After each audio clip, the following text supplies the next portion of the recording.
안녕하세요. 열린공감TV 시청자 여러분, 노나라의 심경수입니다. 오늘은 영상 시작에 앞서서 여러분들께 제가 배꼽 인사 한번 드리려고 합니다. 여러분 감사합니다.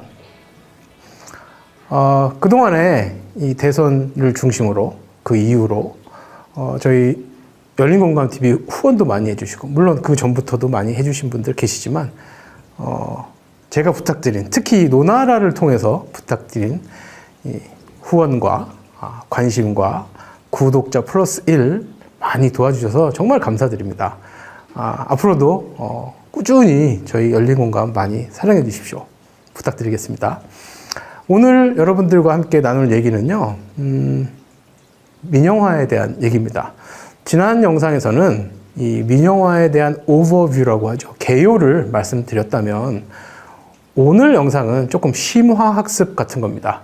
그 중에서 의료 민영화 부분, 가장 심각할 수 있는, 노인 인구에게 가장 심각한 피해를 입힐 수 있는 의료 민영화 부분에 대해서 말씀드리겠습니다. 이 문제는 의료 민영화가 그냥 우리가 민영화를 한다, 정부에서 더 이상 하지 않는다, 이런 서비스는 이제 민간 시장에서 갖고 가야 한다, 이런 말을 하지 않아요.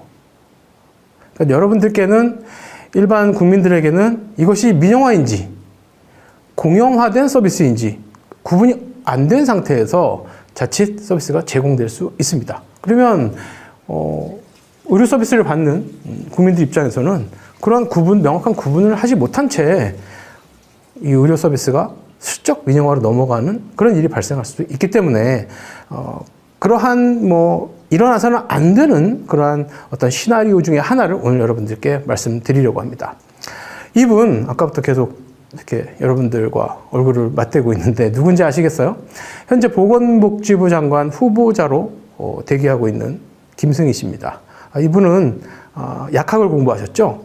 그리고 국회의원도 하셨었고, 또 문재인 대통령에 대해서 치매 언급을 해서 논란도 있었던, 하여튼 그런 분이에요. 대충 이분의 무슨 개인적인 어떤 그런 캐릭터에 대해서 말씀드리지 않을게요. 하지만 제가 주목한 부분은 이분이 장관 후보자 신분임에도 불구하고 비대면 진료, 원격 의료 이런 단어들을 공식적인 자리에서 본인의 입장이라고 밝혔기 때문이에요. 굳이 왜 후보자가 어떠한 영향력을 이렇게 미칠 수도 없는, 아직은 후보자인데, 후보자가 굳이 그렇게 급하게 이 아주 민감한 의료계와 이 의료 서비스, 의료 복지 쪽에서 아주 민감한 부분인 이 비대면 진료에 대해서 툭 이슈화를 하는가. 잠깐 생각해 보니까 이게 전체적으로 우리 윤석열 정부의 큰 그림이 아닐까 합니다. 이미 시나리오는 다 짜여져 있는 것 같아요. 큰 바탕 밑그림, 청사진은 다 짜여져 있는 상태에서 앞선 정호영, 이미 낙마한 정호영 후보도 그랬고, 지금 김승희 후보도 그렇고, 그것들을 퍼즐링을 완벽하게 완수할 수 있는 그런 사람들이 현재 이 장관 후보자로 국민들에게 소개되고 있지 않나 합니다. 그래서 오늘은 이 비대면 진료, 이분이 과연 지난 과거에 비대면 진료에 대해서 어떤 본인의 생각을 얘기했는지 살펴보는 것으로 시작을 한번 해보겠습니다. 지난 2016년 8월에 국회 토론회에서 얘기를 했죠. 비대면 진료가 본인이 생각할 때는 어떠하다라고 얘기를 했어요. 한번 살펴볼게요. 의료 분야의 정보통신기술을 접목하는 것은 이제 피할 수 없는 현실이다. 그래서 우리나라도 이 원격 의료 추진 상황에 뒤처지지 않도록 대비해야 한다. 여기에 키워드가 있습니다, 여러분. 바로 정보통신기술. 이제 오늘 후반부에 가서 말씀드릴 거예요. 그리고 원격 의료. 이 두 개가 키워드예요. 이 두 개를 여러분 잘 기억해 주시기 바랍니다. 그리고 2년 후인 2018년 9월에 어떤 한 간담회에서도 이런 말을 했어요. 원격 의료 또 나왔죠? 이 원격 의료가 추진되지 못하고 있는 이유가 바로 민주당에서 의료 민영화, 드디어 나왔네요. 이 의료 민영화를 핑계로 반대하고 하기 때문에 진행이 안 되고 있다. 그러나 나는 진행하고 싶다. 이게 맞다라고 생각한다. 왜? 제가 빨간색으로 넣었어요. 보통 빨간색은 좀 안 좋은 말이잖아요. 인구 고령화로 의료 서비스 수요가 증가하는 가운데 이제 원격 의료는 선택이 아닌 필수다. 굉장히 좋은 말이에요, 여러분. 인구가 고령화돼서 노인들이 의료 서비스를 더 많이 받는 건 맞잖아요. 우리가 살아가면서 목격하고 있고 느끼고 있잖아요. 그에 대한 대비책으로 원격 의료를 통해서 많은 분들에게 편한 서비스 제공하고 싶다. 뭐 굉장히 좋은 말이에요. 그런데 왜 민주당에서는 원격 의료를 반대했을까요? 바로 이 원격 의료는 민영화와 직결되어 있기 때문에 그렇습니다. 지난 영상에서도 말씀드렸지만 이 민영화가 국민들에게 이점을 주죠, 물론. 그런데 그 민영화의 혜택을 입는 국민은 정말 요만큼입니다. 전체 인구 중에서 몇 퍼센트. 저는 한 자릿수 미만이라고 생각을 해요. 그 외에 나머지 대부분의 국민들은 민영화로 인해서 오히려 고통을 받습니다. 경제적인 고통, 또 서비스 질의 고통. 그런데 굳이 왜 민영화를 자꾸 이렇게 하려는 건지 모르겠어요. 그 장관 후보자가 공식적인 일성으로 비대면 진료를 먼저 외쳤습니다. 그래서 저는 이분이 얼마나 말도 안 되는 소리를 하고 있는지를 여러분들께 다음 슬라이드를 통해서 말씀드리고자 합니다. 자, 인구 고령화로 의료 서비스 수요가 증가하는 가운데 이제 원격 의료는 선택이 아닌 필수다. 제가 왜 두 번이나 이렇게 말씀드리냐면 이게 뻥이라는 얘기예요. 새빨간, 그야말로 새빨간 거짓말입니다. 배운 사람이, 소위 많이 배운 분이, 사회 지도층에 있는 분이 이렇게 말도 안 되는 그럴듯한 사탕 발림으로 국민들의 눈과 귀를 가리는 것은 저는 옳지 못하다고 생각합니다. 배우는 이유는 저희 대학교 선배님이신, 지금은 뭐 은퇴를 앞두고 계시는 대학교 선배님, 지금 교수하고 계시는, 물론 선배님께서 항상 하시는 말이 있어요. 평생을 배워서 남 줘야 한다. 그런데 이상하게 저쪽 진영에 배운 분들은 남을 주지 않는 것 같아요. 오히려 그걸 막 이용하는 것 같아요. 이게 참 좋은 말인데 여기에 숨어있는 뜻을 다음 슬라이드를 통해서 어떤 의미인지 한번 여러분들께 말씀드려볼게요. 한국 사람은 김치 없으면 밥을 못 먹습니다. 대전제입니다. 일반화된 전제예요. 이건 뭐 맞잖아요. 따라서 부족한 김치 소비량, 이거 소비량 아니고요. 제가 오타예요.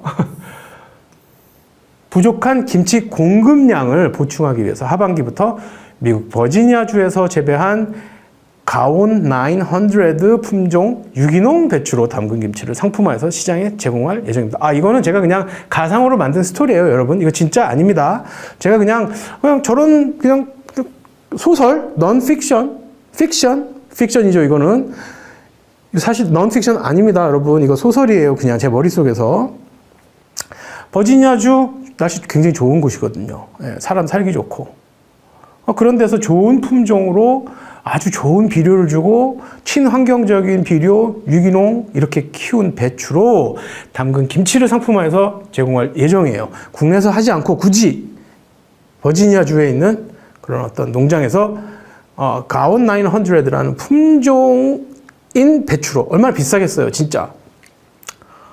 이 버지니아도 또 잘 사는 주예요. 정치, 그 워싱턴에서 가깝고 하여튼 고급진 주예요. 그래서 한국인 입맛에 맞도록 특별히 마련된 이 가온 900 김치를 특별히 세일해서 이번 한 달에 450만 원에 준다는 거예요. 엄청나게 비싸요. 배추 한 폭이 450만 원이래. 엄청나게 귀한 품종인 것 같아요. 저 품종이, 가온 900가. 여기에 지금 문제가 많죠, 여러분. 이해가 되시죠? 아니, 한국 사람들이 김치 없으면 밥을 못 먹는 거, 이 대전제. 한국 사람 전체 대한민국 사람 말해요.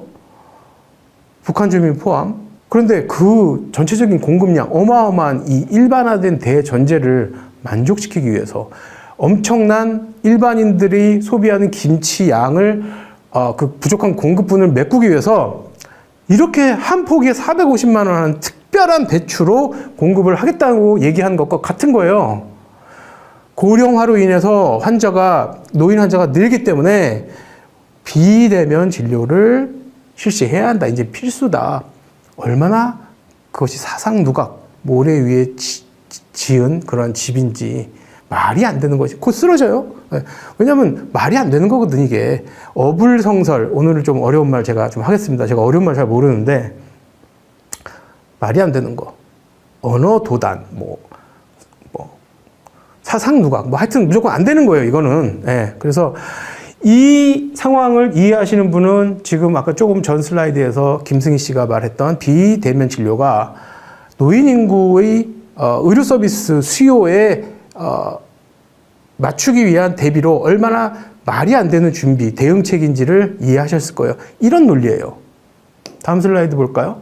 비대면 진료, 스마트 진료라고도 하고 원격 진료, 원격 의료라고도 해요. 굉장히 좋은 말 들어가 있고 이러한 기술들이 바탕이 돼요. 보세요. ICT, 정보통신 기술이죠. Information Communication Technology. 우리가 흔히 말하는 정보통신 기술, 인터넷, 5G, 이런 것들 얘기하는 것 같아요.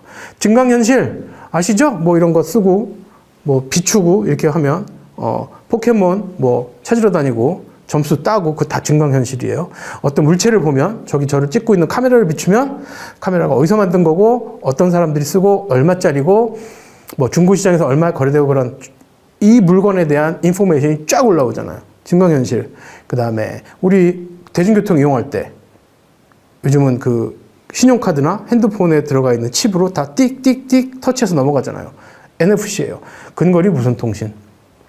이러한 최첨단 기술이 집약이 되고 중심이 되고 핵심이 돼서 이루어지는 의료 서비스가 바로 저 비대면 진료, 스마트 진료, 원격 진료 혹은 원격 의료로 정의되고 불리워지는 분야입니다. 그러면 상식적으로 생각해 보세요, 여러분. 이러한 멋진 기술들이 집약되어 있는 의료 서비스라면 당연히 비용이 어떨까요, 여러분? 비싸겠죠. 그건 그냥 상식적으로 알 수 있죠. 그런데 정부에서는 노인들에게 그런 서비스를 제공하겠대요. 우리나라 정부가 참 멋있는 것 같아요. 역시 의료 서비스는 대한민국이 짱인데 정말 노인들을 위해서, 대다수의 노인들을 위해서 이런 서비스를 제공을 할지 저는 기대가 매우 큽니다.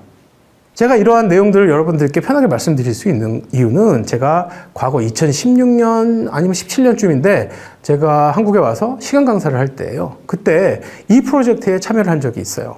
중앙대학교 산학협력단에서 용역을 받아서 아마 정부의 용역이었을 거예요.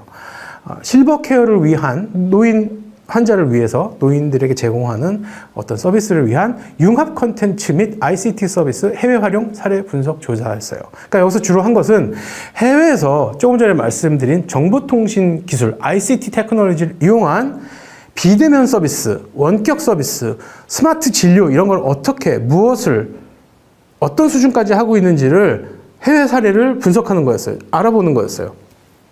그래서 제가 이제 미국에서 교육한 지가 얼마 안 됐으니까 운 좋게 여기에 프로젝트에 참여할 수 있었습니다. 그래서 알아봤는데 저는 충격을 받았어요. 그때 당시만 해도 한국에서는 이 분야에 대해서 이제 막 그 어떤 흥미가 사회적으로 조성이 되고 학계에서도 이거 좀 해봐야 되는 거 아닌가라는 것이 좀 이렇게 사람들의 뜻이 모여지는 시기였는데 제가 사례를 조사해 보니까 가까운 일본도 어느 정도 시작이 되어 있었고 미국하고 유럽은 상당한 수준까지 올라가 있었어요. 그게 어느 정도까지 올라가 있었냐면 이런 기기들을 이미 상용화하고 있었어요. 이게 지금 저기 모니터에 사람 얼굴이 있잖아요. 그러니까 이 간호사가 있는 곳과 만약에 이 간호사가 지금 서울에 있다면 저 모니터에 있는 저분이 의사라고 추측될 수도 있고 환자라고 추측될 수 있어요. 어쨌든 이 간호사가 제공하는 서비스를 이용하는 사람 혹은 간호사가 사용해야 하는 정보를 주는 사람이 지금 저 모니터 안에 있는 거죠. 그럼 이 모니터는 어디서 찍는 걸까요?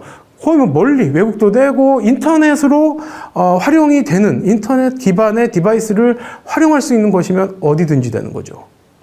그러니까 서울이나 부산, 강원도, 원주, 어디 대전, 아무데나, 인천, 아무데나 다 간호사가 어디 있더라도, 어디에 있는, 인터넷 기술만 딱 장착이 되어 있는 곳이라면 물리적인 거리에 관계없이 거리 제약, 시간 제약 다 뛰어넘어서 실시간으로 소통이 가능하다는 것입니다.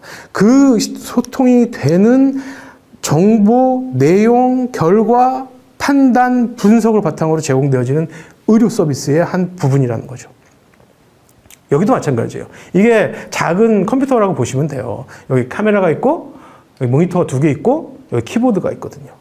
그러니까 이게 끌고 다니면서 환자 앞에서 혹은 의사 앞에서 어떤 원거리에 있는 환자와 진료를 서비스를 제공하고 제공받고 하는 관계가 형성되는 거예요. 그때 당시에 이미 미국은 유럽은 이 디바이스들이 이 장치들이 만들어져서 상용화를 앞두고 있었고 일부는 상용화가 되고 있었어요. 미국 같은 경우는. 저는 그때 굉장히 놀라기도 했고 굉장히 기쁘기도 했습니다. 왜냐하면 노인복지를 공부하고 노인학을 꾸준히 공부하고 있는 연구하고 있는 저로서는 이게 정말 고령 인구, 노인 환자들에 대해서는 굉장히 좋잖아요. 특히 노인들이 지금 우리 지방에 가면 젊은이들이 많이 안 살고 동네가 소멸된다는 말이 있을 정도로 젊은 사람들이 없어요. 이제 인구가 점점 절벽 막 떨어지고 인구수 줄고 고령화되고 있잖아요. 그러니까 농촌 가면 50세가 가장 막내, 어린아이 그런 대우를 받고 80세, 90세는 요즘 보통이고 100살 좀 넘어야 그냥 조금 나이를 드셨구나. 연세 드신 어르신이구나 라고 인식이 많이 바뀌고 있는 정도예요. 근데 그분들이 의료 서비스 받기 위해서는 이동을 하셔야 되잖아요. 시내로, 서울로, 대도시로. 그러한 수고로움을 덜어줄 수 있는 멋진 디바이스 아닙니까? 특히 어르신들은 만성질환이 대다수예요. 그러니까 어디가 갑자기 어디가 불편하거나 수술을 요하거나 어떤 처방을 필요로 하는 게 아니라 대부분 노화로 인한 질병들이 많아요. 그러니까 저희 부모님도 보면 일정하게 병원에 가서 체크를 하신단 말이에요. 그리고 딱히 이상이 없으면 무난하게 처방을 받아서 약을 복용하시고. 그러니까 그렇게 하기에는 이 디바이스들이 너무 좋은 거죠. 의사 선생과 얘기를 하고 나의 이 바이오 인포메이션을 생체 정보를 이런 디바이스를 통해서 보내주는 거예요. 그럼 여기서 다 분석이 돼서 괜찮으시군요. 콜레스테롤이 조금 높아졌네요. 제가 처방전 보내드릴 테니까. 그럼 그 처방전은 자동으로 노인이 내가 노인이라면 내가 살고 있는 지역에 가까운 약국에 자동으로 거기서 택배로 보내준단 말이야. 딜리버리로. 그럼 나는 집에서 그냥 다 진료도 하고 약도 받고 다 되는 거예요. 원스톱으로. 얼마나 좋습니까? 팬시합니다. 정말. 그래서 이러한 서비스들이 이러한 의료 사각지대에 있는 고령 인구라든지 서비스 소외 지역에 있는 분들에게 매우 도움이 되는 것은 맞아요. 그런데 이 비대면 진료를 대한민국 정부에서 추진하는 방법에 있어서 마치 이 의료 사각지대에 있는 소외 지역에 살고 있는 환자들 그리고 고령 인구를 그들만을 위해서 특별하게 제작된 고안된 마련된 의료 서비스라고 말을 하고 있어요. 그런 기분이 들도록 몰아가고 있어요. 그렇게 모든 국민들을 현혹하고 있어요. 그래서 딱 보면 의료 사각지대에서 서비스 못 받은 사람들에게 굉장히 넓게 서비스를 이제 다 제공하는구나. 역시 우리나라 의료 서비스는 최고다. 이렇게 생각하게끔 만들어요. 그런데 조금 전에 말씀드렸지만 그 디바이스, 그 장치들 엄청나게 비싸거든요. 그게. 그럼 과연 우리 정부가 동네마다 지역마다 그런 것들을 다 구입을 해서 국민들을 사용하게 쫙 뿌릴 수 있는 생각을 하고 있을까요? 아닙니다. 그렇기 때문에 의료 서비스를 얘기할 때 원격 서비스, 비대면 진료를 얘기할 때 여기만 말씀드리는 거예요. 그 외 나머지 것들 국민들이 알게 되면 조금 불편한 내용에 대해서는 말을 하지 않아요. 그 부분을 오늘 여러분들께 말씀드리겠습니다. 의료 서비스로 소외된 인구들, 환자들 도와준다고 했죠? 자, 얼마나 보기 좋아요. 정보통신 기술을 이용해서 정부가 서비스를 제공합니다. 국민 여러분, 박수 쳐주십시오. 좋아, 멋있어. 여기서 이제 고민을 해봐야죠. 저 같은 사람이. 과연 그 서비스는 얼마짜리냐? 서비스 제공의 주체는 누구냐? 정부냐? 중앙정부냐, 지방정부냐, 민간이냐, 민간이라면 어떤 회사냐, 삼성이냐, SK냐, 뭐 현대냐, 블라블라 나오죠. 보험이 되나? 그러면 사보험이라도 내가 민간보험이라도 내가 삼성 화재에 들어서 내가 그 보험을 좀 커버받을 수 있나? 그렇다면 결론적으로 공공의료에서 핸들할 수 있는 문제인가? 민간의료 영역에서 제공되는 문제인가를 고민할 수밖에 없어요. 바로 이 문제 때문에 지난 몇 년간 상당히 오랜 기간 동안 비대면 진료가 진척되지 못하고 검토 수준에 머물고 있는 것입니다. 그런데 윤석열 정부가 들어서자마자 보건복지부 장관 후보자로 내정된 분이 바로 이 얘기를 꺼내신 겁니다. 그렇기 때문에 제가 윤석열 정부의 민영화에 대한 욕심, 야망을 의심하지 않을 수 없는 것이죠. 그리고 여러분들께서 아셔야 할 내용들에 대해서 말씀드리는 겁니다. 부디 이 영상을 주위 분들과 많이 좀 나누어 주시기를 부탁드리겠습니다. 비싸요. 일단 어마어마하게 비싸요, 장치가. 그러니까 그거 정부에서 할 수가 없어요. 예산이 한정적이기 때문에. 기재부에서 안 돼요 하면 못 해요, 여러분. 이번에 보셨잖아요. 기재부의 나라입니다, 대한민국 진짜. 보험료 엄청 비싸죠. 왜? 이미 제가 아까 말씀드렸잖아요. 제가 그 프로젝트에 참여했을 때가 2016년, 17년이었다고. 우리나라 민간 보험회사들은 그 전부터 비대면 진료, 의료 민영화에 대한 패키지를 연구, 설계 다 하고 있고 프로그램 다 갖고 있어요. 패키지를. 그래서 시장이 짠 열리면 쫙 뿌려요. 이순재 아저씨가 또 나와서 뭐 묻지도 따지지도 말고 1588 또 한다니까요. 막 시도 때를 하루 24시간 동안. 그러면 혹하고 보험을 산단 말입니다. 엄청나게 비쌉니다. 왜? 서비스 자체가 고가예요. 그러면 공공의료로 가능할까요? 불가능합니다. 결국은 민영화되는 거예요. 정부에서 할 수 없는 의료 서비스가 이미 시장에 열렸기 때문에 뭐 정부는 야 이건 우리가 할 수가 없는데 국민들이 필요로 하는데 국민들 뜻이라면 국민들의 의료 복지를 위해서는 현재 진행되고 있는 이 서비스에 대해서 다소의 수정 그리고 정부가 통제하는 범위 내에서 여러분들이 서비스를 이용하게 할 것입니다. 민영화란 말 하지 않습니다. 그런데 내용은 100% 민영화죠. 정부에서 못하는 서비스니까. 예전에는 여러분 뭐 예전이 아닙니다. 현재는 정부가 국민들에게 서비스를 제공받고 하는 관계가 형성이 되고 보험회사에서 뭐 실비보험이라든지 뭐 간보험이라든지 뭐 암보험이라든지 여러분들 뭐 필요에 따라서 소소하게 구입은 했어요.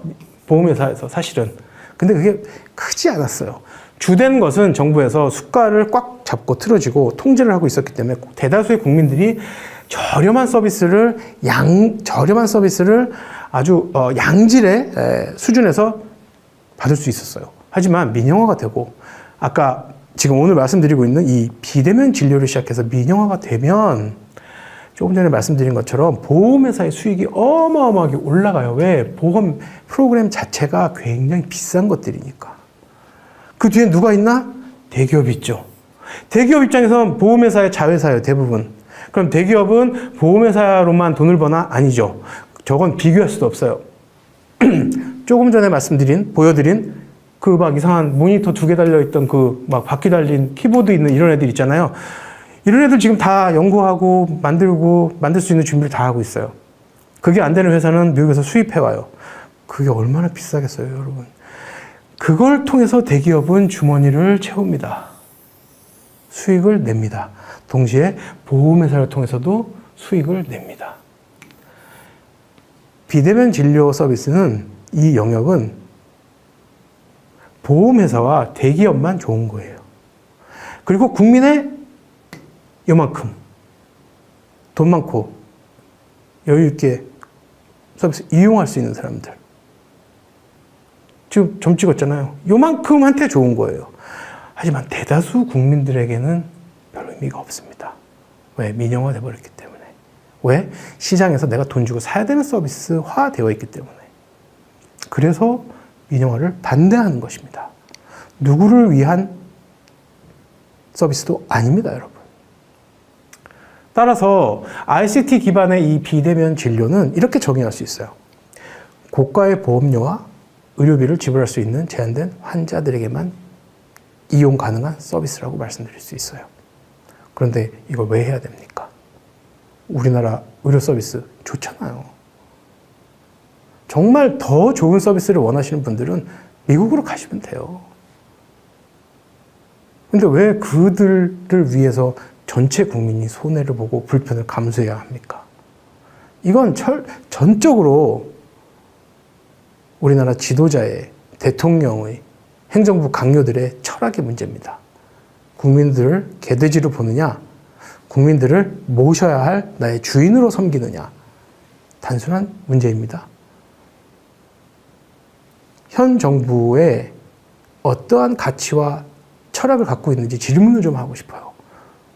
정부가 시작하자마자 보건복지부 장관 후보자에 입에서 비대면 진료가 왜 나오는지, 그 이유가 뭔지, 그분이 그쪽에 대해서 어떠한 지식을 갖고 있는지, 제가 그 배경을 보니까 이쪽 분야에 별로 그렇게 많이 이렇게 활동이 활발한 분이 아니에요. 의료 민영화 왜 합니까? 지난 영상에서도 제가 이 슬라이드를 사용했죠. 왜 합니까? 할 이유가 없습니다, 여러분. 결국은 이 의료 민영화는 노인 인구의 사망률 증가로 이어지기 때문입니다. 전체 인구의 사망률 증가, 노인 인구에게는 더 가파른 사망률 증가로 결과될 것입니다. 부디 이 의료 민영화를 비롯한 각종 민영화를 시도하는 정책에 대한 건설적이고 비판적인 내용들을 주위 분들과 많이 공유하셔서 우리 스스로가 배우고 깨치고 무장할 수 있는 그런 깨시민이 되기를 기대하겠습니다. 노나라를 시청하시는 여러분들께서도 주위 분들과 많이 지난 영상, 이번 영상 이렇게 공유하시고 민영화가 왜 우리 사회에서 적절하지 않은지에 대해서 많은 얘기를 나누어 주시기 바랍니다. 오늘 준비한 영상은 여기서 마치고요. 다음 영상에서도 여러분들께 꼭 필요한 내용을 갖고 찾아뵙겠습니다. 감사합니다, 여러분.